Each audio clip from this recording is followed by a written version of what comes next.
Well, I'm not sure, but I think we need to be patient and we need to learn that how can we listen to other people. Because if someone is sharing his or her problem with me and I'm just laughing and making jokes, and that person is gonna isolate them herself or himself. So I've seen a lot of people suffering from the same thing. And that's, I think that is the root of this, the problem of this generation, that everyone is suffering from depression and anxiety and all that things.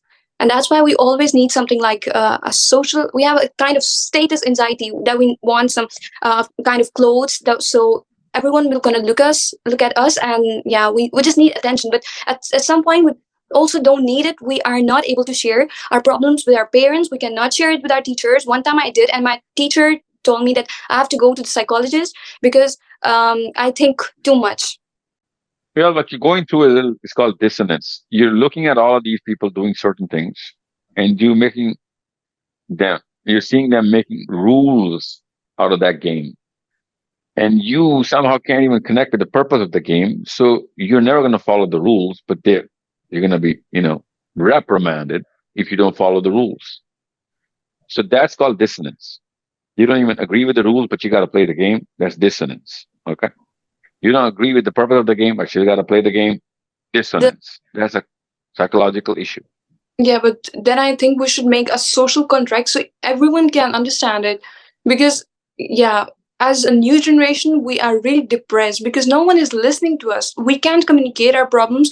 For our parents, it's a minor problem, but for us, it's a big problem that we are not understanding something. Yeah, and we can't communicate with someone. Well, I will have to know a little more specifics because every different kind of area requires different kind of levels of kind and level of communication. But generally speaking, you're right. We need to open a lot more interface for people to come and talk. People should be able to understand what you're trying to communicate, but there has to be a lot more and a lot bigger platforms where people can come in as a community. So, issue with the parents is a totally different kind of issue. It requires a different kind of communication and requires a lot of emotional confrontation. And you need to do that. But generally speaking, yeah, you're right. Most of the people are not trained to listen. They never take their feedback, never. And they start, to draw lines of judgment without even understanding or knowing what the other person is going through or what is he actually saying. What does that actually mean?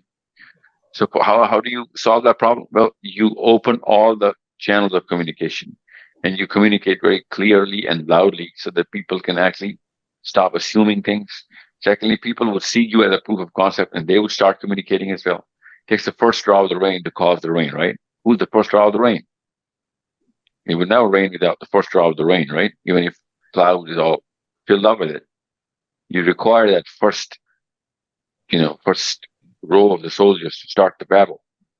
So you need to take the initiative, Rama, take the initiative instead of waiting for everybody else to just, start creating this culture.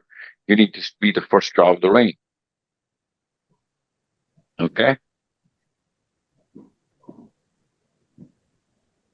Okay, but sir, we are also not giving the space to the other people's opinion.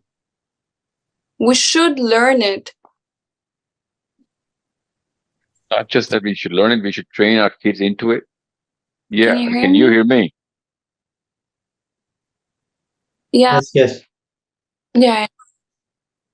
Yeah, it should be part and parcel of a parenting program of how to, to do this, whatever you just said. Kids should be trained into this, hardwired into this attribute. Yeah. We also don't have any kind of values and norms in our Pakistani society. Well, no, we have some values and norms. Those norms are actually pretty anti-Islamic, but we have norms. Okay.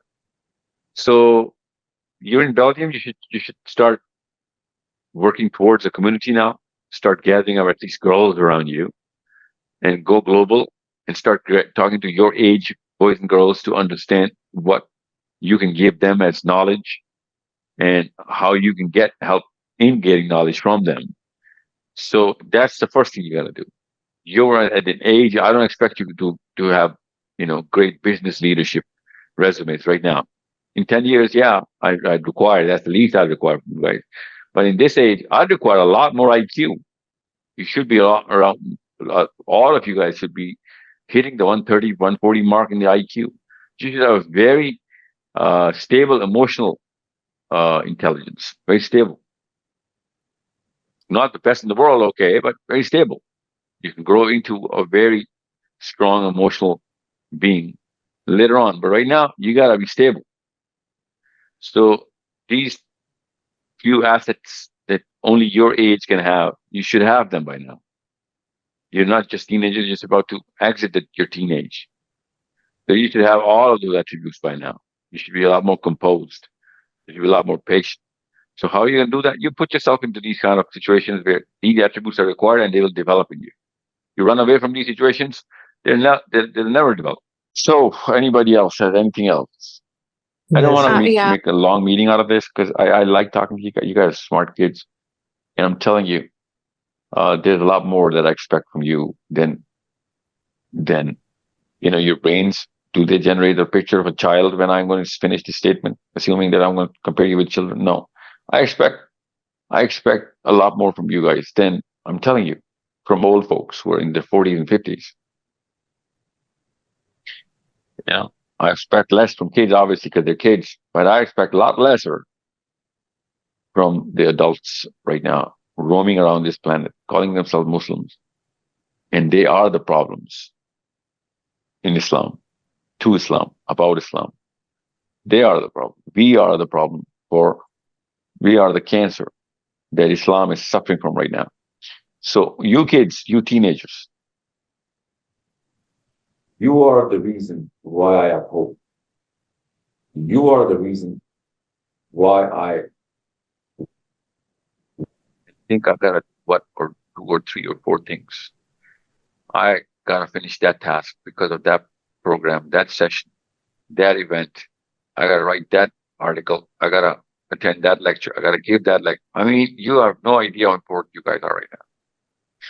And you're gonna cross this age and you're gonna jump into the same seas that the last generation was swimming in. I'm telling you, even if you make it out of that sea, you finish those long haul, jobs that you're going to do, which of course the last gen, you're still a loser. You're going to lose in the end.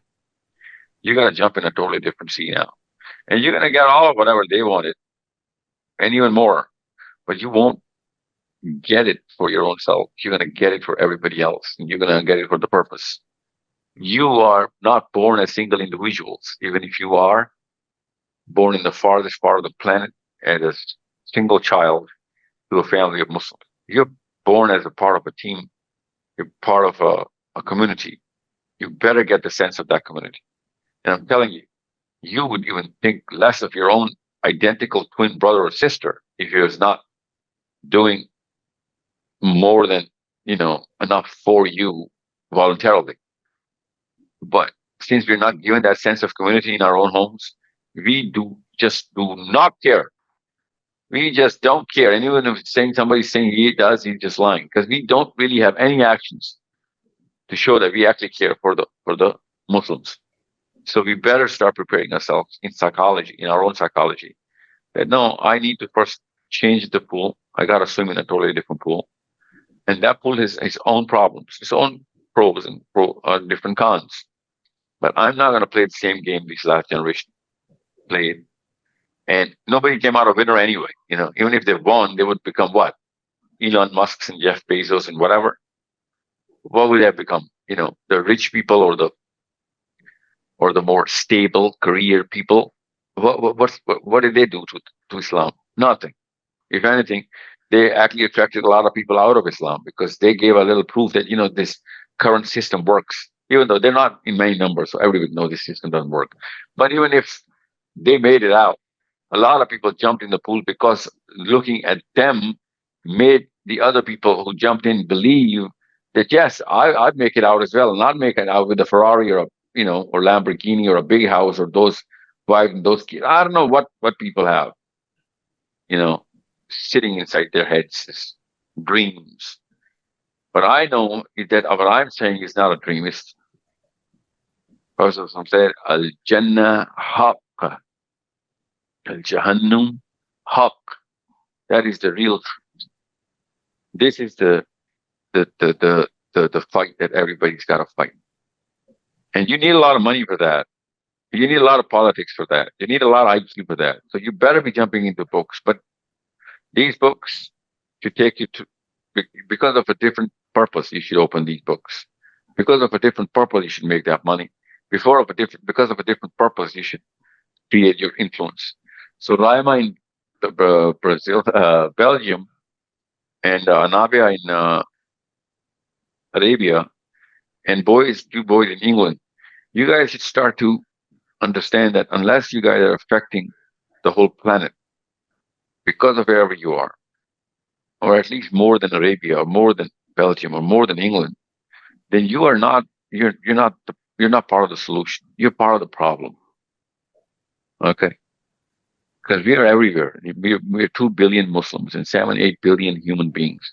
We need a very big solution, and that solution can only come through a very strong blockchain. You better start making that blockchain. And how it's going to be created? Well, through your performance, through your academic careers, through your business careers, through your political careers, through your moral careers. Okay. You need to understand there's some other set of beings who are monitoring all of these. And they're registering through us, through a rating system. And they have ratings. And I know I got to do certain things every single day to get high in that rating. And I need that rating. I want to be the celebrity of the angels on the day of judgment, thinking, you know what? This man knew the mission. He did whatever he could in the mission. And he did it in the smartest possible way so that he can do the mission in the most, you know, efficient and optimum way. That's the reason a lot of, people made it. Those are the kind of statements that you want to hear on Day of Judgment. Okay. I am credit hungry, but I have different books where I need that credit. These little key accounts and ledgers, I do not need any credit here. I need that credit there. And here, I'd have to give every single bit of credit that comes my way. That's the job. So if I say this to any of the last generation, they'll be like, you lost it. You're not mentally well. You should go to a psychologist because we need the recognition. We need the credit to feel better, to gain our confidence. No, we don't. You do.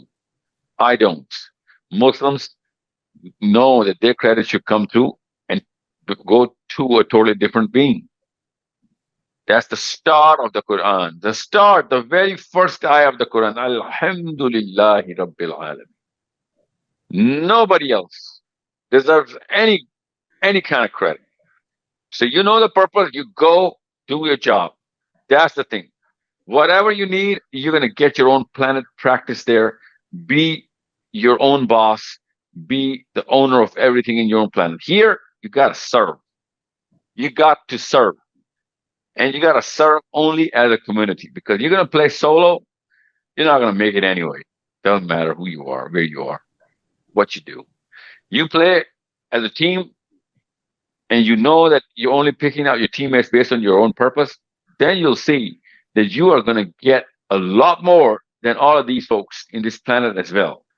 Okay? And you need that. You need that. You need that power. You need the resources.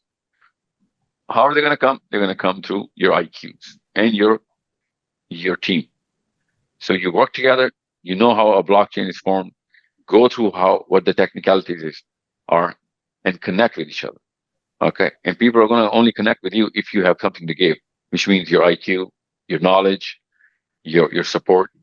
And unless you start today, I'm telling you, every year, you're going to drift so far away from this purpose that even if you want to, you won't be able to come back in the next decade. You'll be too stuck inside that career, that move, and that job, and that life, and that wife, and that kids, and that school, or whatever. You won't be able to give up that. So might as well in your teens make a decision right now. And I'm telling you,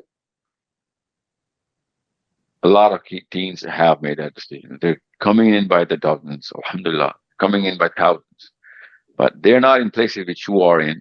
They do not have the kind of brain that you have. They need your performance in your kind of directory call to understand how to do it better. Okay, so you gotta make a resume for those people to rely on you. That's your real job. Okay, I hope I've made myself clear, and I'm gonna keep repeating these statements every time we're gonna meet. And I'm gonna meet any boy or girl, especially in your age. So don't get bored. Yes. Anything else? Sir, well, I think the main problem is that we don't communicate, and that's why this generation is now in depression. It's true. Actually, that's very true. We are shy on things which are critical to even our survival. So we do not communicate. So what's the solution, Raima? There's a very simple solution to this.